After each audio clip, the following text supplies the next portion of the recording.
American naval officer candidates are being prepared for war through Stoic philosophy. Gürdeniz. The U.S. Naval Academy, Annapolis, is now preparing future naval officers not only for artificial intelligence, hypersonic weapons, and unmanned systems, but also through Stoic philosophy. The Naval Academy at Annapolis, which has trained officers for the U.S. Navy since 1845, reports directly to the Chief of Naval Operations, CNO. There is no Naval Education and Training Command between the Academy and the CNO in the chain of command. Today, Annapolis is not the Navy's only source of commissioned officers. The Navy also commissions officers through Officer Candidate School, OCS, and the Naval Reserve Officers Training Corps, NROTC, programs conducted at universities across the country.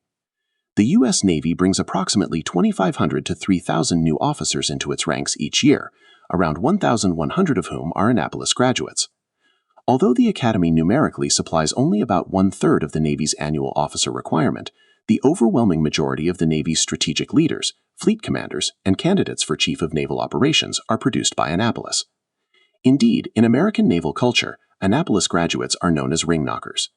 These officers, who wear large class rings, represent not only a shared educational background, but also the strategic tradition, institutional memory, and elitist leadership culture of American sea power. It is no coincidence that Annapolis graduates have historically held a pronounced presence among the U.S. Navy's admirals and in its most critical command positions. The Navy as the foundation of imperial power. Throughout history, the backbone of America's global and imperial power has been its Navy. During the Second World War in particular, the aircraft carriers, battleships, cruisers, destroyers, submarines, and millions of tons of ammunition produced by American industry on an unprecedented scale were used by commanders trained at this institution in pursuit of American political objectives. The naval superiority that emerged at the end of the war elevated the United States to global leadership not only militarily, but also economically and geopolitically. However, a Navy's power does not consist solely of the ships, weapons, and technology it possesses. The decisive factor in determining how that power is used is the strategic culture, system of values, and intellectual world in which its commanders are educated. Therefore, to understand American sea power, one must also examine the historical, philosophical, moral, and religious environment in which the officers who command that power are formed. This is precisely what makes Annapolis different and important.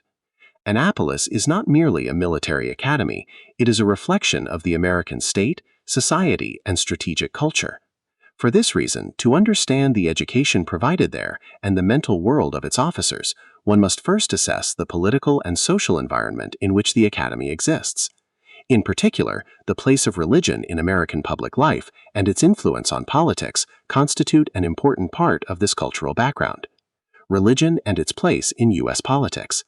In the United States, religion continues to exert influence over public life and politics, and in recent years has become even more visible, particularly through conservative Christian circles and the evangelical movement. Unlike the strict conception of secularism found in Europe, the American state follows an approach that does not exclude religion from the public sphere. Religion, therefore, remains an important part of social life in many areas, from education to politics. As U.S.-Israel relations strengthened after 1967, and especially as this process accelerated after September 11, support for Israel among groups embracing Christian Zionism, above all evangelicals, became more pronounced in American politics.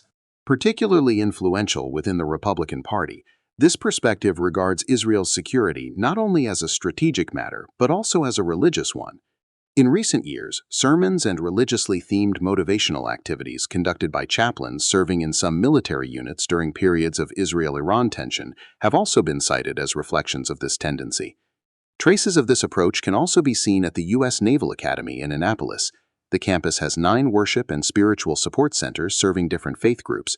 These institutions are used not only for worship, but also for activities aimed at developing character, ethical leadership, spiritual resilience, and the will to fight. This shows that religion has not been entirely excluded from institutional life in the U.S. Armed Forces and is regarded as one of the elements supporting morale and a sense of unity. However, to fully understand the cultural environment in which military and political elites are educated at Annapolis, one must take into account the high-profile visibility of religion in American society. Stoic training for American naval officer candidates. In recent years, a striking educational transformation has been taking place at the U.S. Naval Academy. Alongside traditional military education, Stoic philosophy has been introduced, and students are being exposed to the works of thinkers such as Marcus Aurelius, Seneca, and Epictetus. The aim is not to create a new belief system, but to train combat leaders who can make sound decisions under uncertainty, endure pain, manage fear, exercise self-discipline, and demonstrate strength of character. This approach is no longer merely theoretical. In 2024 and 2025, the Naval Academy implemented a voluntary 6-week Stoic training program as part of plebe summer. In the curriculum, students learn to distinguish between what they can and cannot control, to regard hardship as a natural part of character development, to mentally accept the possibility of death and failure, to focus on inner discipline rather than external approval, and to assess events objectively rather than emotionally. In other words, Stoicism is being applied here not as an ancient philosophy, but as training in the psychology of war. This change also reflects a transformation in the U.S. Navy's understanding of leadership. In an era in which artificial intelligence and autonomous systems are coming to the forefront, the Navy aims to train its officers not merely as professionals proficient in technology, but as leaders capable of preserving their judgment and psychological advantage during a crisis. In the wars of the future, the decisive factor will not be technology alone, but the character and mental resilience of the person using it. Why Stoicism? Stoicism, which emerged approximately 2,300 years ago, is a philosophy of life that teaches individuals to govern their own minds in the face of events they cannot control. No commander can know what the enemy will do, how a war will unfold, or when death will come. Within this uncertainty, Stoic thought seeks to replace fear with reason, anger with composure, and despair with duty. Stoicism is therefore not a form of passive fatalism, but an approach to developing warriors capable of preserving their will even under the harshest conditions. This is also why Annapolis has reintroduced Stoicism into its curriculum. The objective is not to teach students ancient philosophy for its own sake, but to equip future naval officers with the ability to make correct decisions under pressure, demonstrate psychological resilience, and remain focused on the mission under all circumstances. This choice also reflects the transformation in the U.S. Navy's concept of spiritual readiness. The Navy seeks to unite personnel of different faiths, as well as those with no religious affiliation, around a common character and ethic of duty. As a non-denominational and secular form of character education, Stoicism provides the philosophical foundation for this common ground. States may monitor changes in religious belief within society, but to win wars, they must give their officers not a common denomination, but a common character. The central message Annapolis seeks to convey is that the wars of the 21st century are not only a competition involving artificial intelligence, hypersonic weapons, and unmanned systems, but also a competition of the human mind and the will to fight. Technology is the instrument of war. Victory belongs to the person who can use it correctly, even under pressure and in conditions of deprivation. The statement attributed to the Stoic Roman Emperor Marcus Aurelius best summarizes this understanding. Be like a rock standing firm against the waves. The waves break, but the rock remains in place. In war, the decisive factor is not enemy fire or the storm, but a commander's ability to preserve his mind and will. Young officer candidates at Annapolis are being trained according to the motto, "Master your mind first, then go to war." Change in American society. The U.S. Naval Academy's turn towards Stoic philosophy is not merely an educational reform, it is also the reflection within military institutions of the sociological transformation experienced by American society over the past 20 years. As attachment to organized religion declines, particularly among Generation Z, the segment that does not identify with any religion and is described as none is growing rapidly. The Annapolis administration also acknowledges that a significant proportion of the new generation of students is no longer motivated to the same extent by traditional religious references. Indeed, while approximately 40% of enlisted personnel serving in the U.S. Navy do not identify themselves with any religious tradition, around 15% of students entering Annapolis have no religious affiliation. This demographic change is one of the principal reasons Stoicism has been incorporated into the Spiritual Readiness program. According to the U.S. Naval Academy, spiritual readiness is the psychological resilience and inner strength that enable a warrior to fulfill his duty with honor.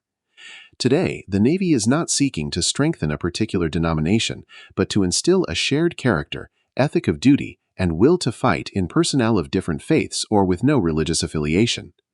Stoicism has therefore become a direct component of the Spiritual Readiness program, extending beyond ethics classes. In this way, combat readiness is evolving into a holistic concept that includes mental and spiritual resilience alongside physical endurance, technical competence, and tactical training. One of the most important symbols of this approach is Admiral James Stockdale. After being captured during the Vietnam War and subjected to severe torture and isolation in Hanoi for 7.5 years, Stockdale stated that he preserved his mental resilience largely through the teachings of the Stoic philosopher Epictetus. For this reason, Stockdale's experience is regarded as one of the principal sources of inspiration for Stoic education at Annapolis. This preference is also a reflection of American strategic culture. As Samuel P. Huntington emphasized, military institutions cannot remain entirely independent of social change, but they must develop a professional ethic of their own in order to preserve their ability to fight. Annapolis's rediscovery of Stoicism is one of the most striking contemporary examples of this understanding. The aim is not to exclude religion, but to place at the center of the institution a non-denominational and universal form of character education, capable of preserving enduring military virtues within a changing society. Fighting in the mud. The unchanging reality of war shows that you may fly over a country indefinitely, bomb it, destroy its infrastructure, and inflict enormous devastation through technological superiority. Yet if you truly want to impose your political objective, control a country, or make a political order permanent, you must ultimately send your young soldiers into the mud. This striking expression, used by the American historian T.R. Fehrenbach in reference to the Korean War, captures the unchanging essence of all wars. The ultimate measure of war is not so much technological superiority as the extent to which human beings are prepared to pay the price. This is where the fundamental difference between a war for the homeland and an overseas geopolitical war emerges. A person may be willing to fight and die in the mud when necessary for his own land, family, nation, and future. But it is far more difficult to make the same sacrifice thousands of kilometers away for political objectives, energy routes, or struggles for hegemony that are not his own. Great power competition in the 21st century will not consist solely of a race in artificial intelligence, hypersonic missiles, or unmanned systems. It will also be a competition over how societies give meaning to death, suffering, sacrifice, and prolonged war. The most critical strategic question of the future is therefore not who will develop technology more effectively, but which society will be willing to bear the cost of war for longer while using that technology. As throughout history, victory in the future will be determined not by the weapon itself, but by the human being willing, when necessary, to die in the mud and continue using that weapon until the very end while preserving his will under the harshest conditions, and by how long society is prepared to accept the price paid in that mud. Conclusion. The transformation taking place at Annapolis is not merely an educational reform. It reflects a strategic shift in mindset that recognizes that technological superiority alone will not bring victory in 21st century warfare. The U.S. Navy is now seeking to educate the warrior of the future not merely as a technology specialist proficient in artificial intelligence, hypersonic weapons, or autonomous systems, but as a leader capable of making sound decisions under uncertainty, preserving psychological resilience, and refusing to compromise the ethic of duty. Behind this effort lie not only military requirements, but also the sociological changes taking place in American society. In an environment where attachment to organized religion is weakening and different faiths and non-belief coexist under the same uniform, the Navy aims to build a common will to fight not on the basis of denomination, but through shared character and shared values. Stoicism has therefore regained importance, not as an ancient philosophy, but as a secular form of character education developed for modern military leadership. This, in fact, is the unchanging reality of war. Artificial intelligence may select targets, autonomous systems may fire, and algorithms may accelerate decision-making processes, but they cannot overcome fear, make sacrifices, or risk death for the sake of duty. The wars of the future will therefore be determined not only by technological superiority, but by the mind, character, and will to fight of the human being who uses that technology. Perhaps this is the real reason Annapolis has rediscovered Stoicism. The U.S. Navy is not developing a new weapons system. It is building the mind of the warrior of the future.